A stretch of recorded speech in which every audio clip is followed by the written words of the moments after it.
Halo teman-teman, selamat datang di channel Eleven Story.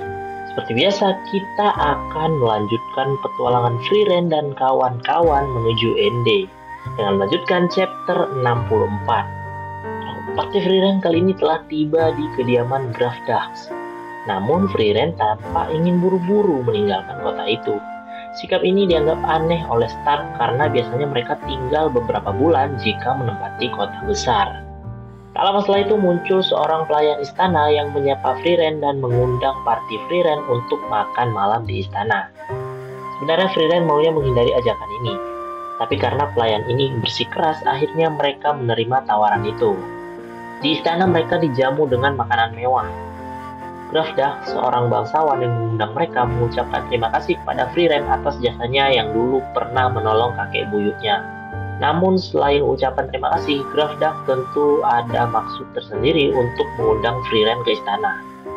Ya, itu adalah misi untuk menugaskan Frieren mengambil pedang keramat keluarga Graf yang telah dicuri oleh iblis. Frieren pun meminta grimoire sebagai imbalannya dan Graf Dax pun setuju. Dahulu juga party email diberikan misi untuk mencari pedang ini. Bahkan mereka sampai diancam akan dipenjara jika tidak menemukan pedangnya. Dan tidak ada petunjuk sama sekali ke arah mana pedang itu dicuri. Jadi mereka sampai menemukannya di puncak Gunung Swear. Kemudian Fern bertanya kenapa iblis mencuri pedang itu. Frieren berkata sebenarnya pedang itu adalah milik iblis yang berharga. Pedang itu dapat mengeluarkan sesuatu yang hanya iblis ketahui.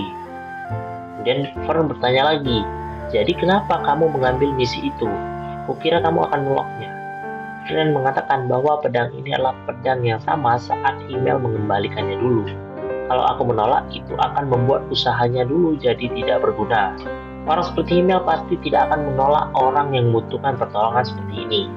Mereka pun melanjutkan perjalanan mencari pedang itu menyusuri hutan sampai tibalah mereka di suatu desa yang sudah hancur. Mereka berjumpa dengan pendeta yang sedang lewat. Pendeta itu mengatakan bahwa ini semua ulah iblis pedang. Dan dia datang ke sini untuk mendoakan semua warga desa yang sudah terbunuh.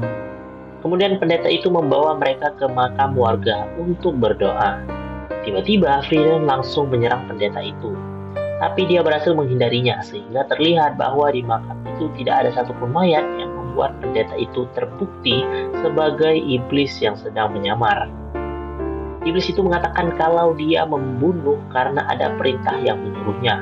Jika dia tidak melakukan itu, bisa-bisa dia dibunuh oleh sesuatu yang entah apa itu. Sepertinya itu adalah perintah yang berasal dari pedang itu, dan ada sesuatu atau tuan yang membisikkan suatu perintah melalui pedang itu. Tidak hanya membunuh, iblis itu juga memakan para warga desa sehingga menjawab kenapa tidak ada satupun mayat di dalam makam tadi.